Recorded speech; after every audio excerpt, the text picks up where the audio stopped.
Hey there, Bridge Church family. This is Pastor Joe giving you another tutorial on ProPresenter 7, which is our media display software.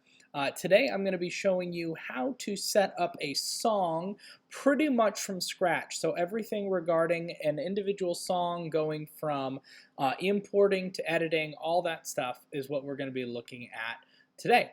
So many of our songs that we do at the Bridge are already in here, right? So if I were to go to, I'm going free over here, so I click on songs up in library, go down to I'm going free. This song is already in order. It's already got the proper template applied to it. It's already got 2 slides or 2 lines per slide. This one is done. However, we're going to be doing Revelation song here in just a few weeks. And if you come look over here, there is no Revelation song. It goes straight from Praise God to Reckless Love to Seasons. So we are missing Revelation song. So we need to add it. There are 2 ways to add it. One is the long way, which is you can go up here, create a new presentation, and you could enter the text manually line by line by line. However, that's a little exhausting. Fortunately, our ProPresenter is hooked up to our Song Select account. And so you go up here to search. It will search our existing library, or you can click on Song Select and have it search their library, and then we can import the song. So I'm going to type Revelation song, hit enter. There we go. Then you can click on it and see a sample, and this is indeed the song that I want.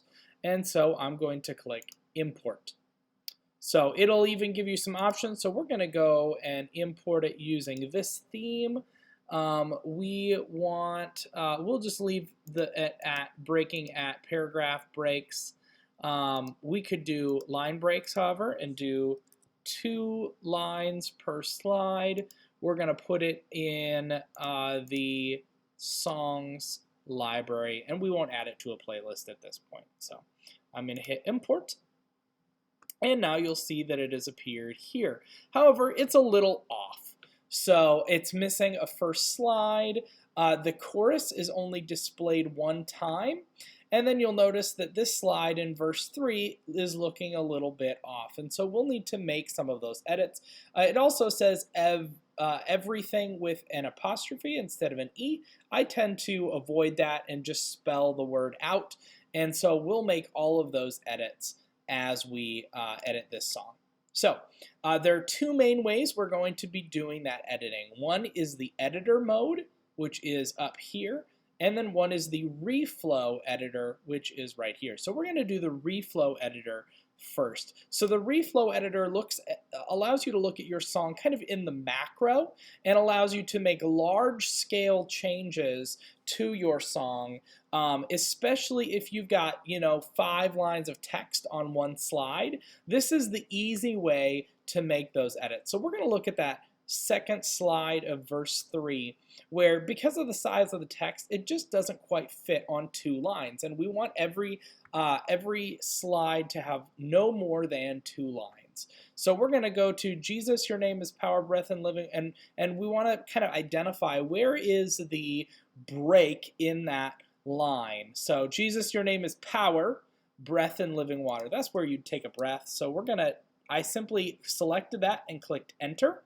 And then we're going to capitalize that B. We like to capitalize the first word of every line. And then anytime it's like Jesus, your, when it's referring to God, those are the typical things that we like to capitalize. And so then we need to break this 3rd line and put it on its own slide. And so you click at the beginning of that line and click Insert Slide Break. And you'll notice that now Jesus, your name is power, breath, and living water is 1 slide. Such a marvelous mystery, and we'll get rid of that word yeah. I just double clicked on it and then clicked delete. Now everything fits on those slides. So we can also change and add that E in everything, or we could do that in editor mode. So I'll save such a marvelous mystery for editor mode. So now when we go back to our show, you'll notice that verse 3 has been fixed, and now it is in 3 slides, not in 2.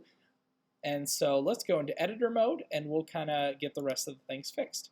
So the first thing we need is in each song we like to have a blank slide at the beginning and end of the song. And so we'll insert that blank slide. Again, I clicked editor mode and we're just going to come up here and add a new slide. It just simply gets added after whatever slide that you're currently on. So I'm going to take that, drag that up above, and now we need to, it's not part of verse 1, it comes before verse 1. So we're going to go back to show, and we're going to change the group that it is a part of. So as you can see, there are a number of default groups. We're going to change that to the intro group.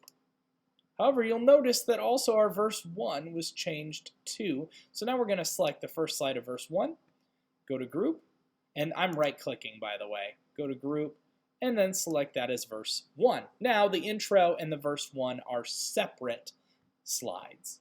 So let's go and do that for the outro as well. So I'm going to click on the very last slide of the song. I'm going to, again, click that plus button and add a new slide to the end of the song. Go back to show, scroll down to the bottom, right-click on that, and we're going to group that as the outro. And now that is by itself as well. Now, the chorus gets sung more than one time, and there's only one chorus, so we'll change that from chorus 1 to simply chorus. However, it gets sung after each verse, and so we need to set that up as well. And actually, it gets sung twice after verse 3. In order to double check that, you can always check on Planning Center.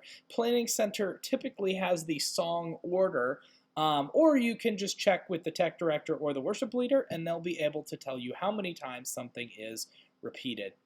So there are a couple different ways that we can go about this. I will show you the editor mode version. So we're going to come up here. We're going to click on the first slide of the chorus, and then you're going to hold the command button and click on the other slides as well. So we've got all 4 of these selected, and we are going to copy them.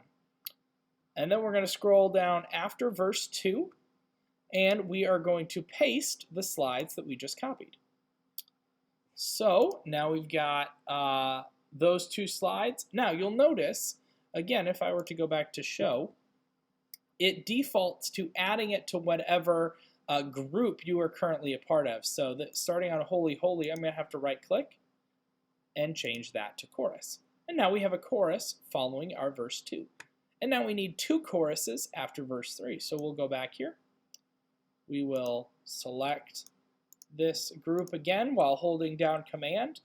You can copy, or I like to Command C as well.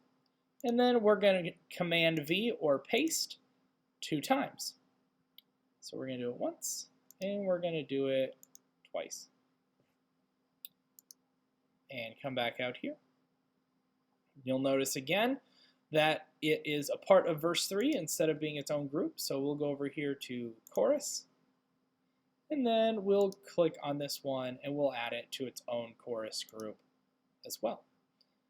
So this song is mostly set up. However, there's one thing, actually 2 things that we still have to do. So we're going to go into Editor. We're going to click on the very first slide of the song. So come up here, click on the very first slide, go to Presentation, and we need to copy the author. So I'm going to just Command, I'm going to Command A to make sure that I got all of it, and Command X, and paste that in here. So what we're changing is when I click on this first slide, this is the copyright info for this particular song. So we want to make sure that that is displayed in the right way, and we need the artist, not the author part. Just simply that's how we have it set up. And then one more thing, so with this first slide selected, we need to add a chord chart. I covered this in a previous video, but we'll click Choose. We go to Desktop and Screen Chords, and then we're going to scroll down to Revelation Song, and this particular time we're doing it in the key of C, and I actually don't see it. Oh, here it is, key of C. And so I'm just going to click open on that. And now, if I go back to show and I click on that first slide and I click on stage display, we'll see that that is appearing along with this. We also have to get it set up with a few different cues. So we're going to right click again and add an action to it. So the first action we need is the audience look. So that changes, make sure that the main display screen and the Sling Studio screen appear correctly. And so because this is a worship song, we're going to select Audience Look Worship. And we need to add a stage display action as well. So we're going to click Stage, and we want the worship to show up when and so that will make it so that when we click on this slide, this stage display will be will appear properly with current slide, next slide, chord chart, and any notes that are relevant. So I think that gets this song pretty much set up. And so then what you want to do is as you run through the song, you would just double check with the worship leader or the tech director to make sure that everything is in the proper order. Oh, we should probably add a media to that as well. So if we come down here, I went up to media, clicked that. Revelation song is a fairly slow song, so we'll open the worship backgrounds folder, click slow. And you know what? I'm just going to click on that, see what I like behind it. I think that blue looks pretty good. I don't know. Maybe this is more of a green song. It's pretty. This part's pretty subjective. So you go with what feels right. If you need to talk to the tech director, typically for higher energy, brighter songs, I go with brighter colors. For lower energy, more subtle songs, I try to go with more dark colors instead. So we'll drag and drop the blue right on that first slide. And that pretty much takes care of it. Now, let's say we are going through this song and the worship director informs you that you forgot to change the word marvelous and add the E to it. There are a couple different ways that you can do that, but we're going to right click on that song. You can do a quick edit. So this is going to pull up just a little editor screen, and we could backspace and add that. Let's see if we can find the right spot. We can backspace and add that E right there. And then we X out. You'll notice that it has been fixed. Or you can edit slide. It'll automatically take you to editor mode on that slide as well. So this song has been set up. So from here, you would drag and drop it into whatever whatever playlist you need for Sunday morning. But now that song is all set up. So if you have any questions, don't be afraid to ask your tech director. Otherwise, I hope this video has been beneficial to you. So thank you so much for what you do, because what you do matters. Have a great rest of your week.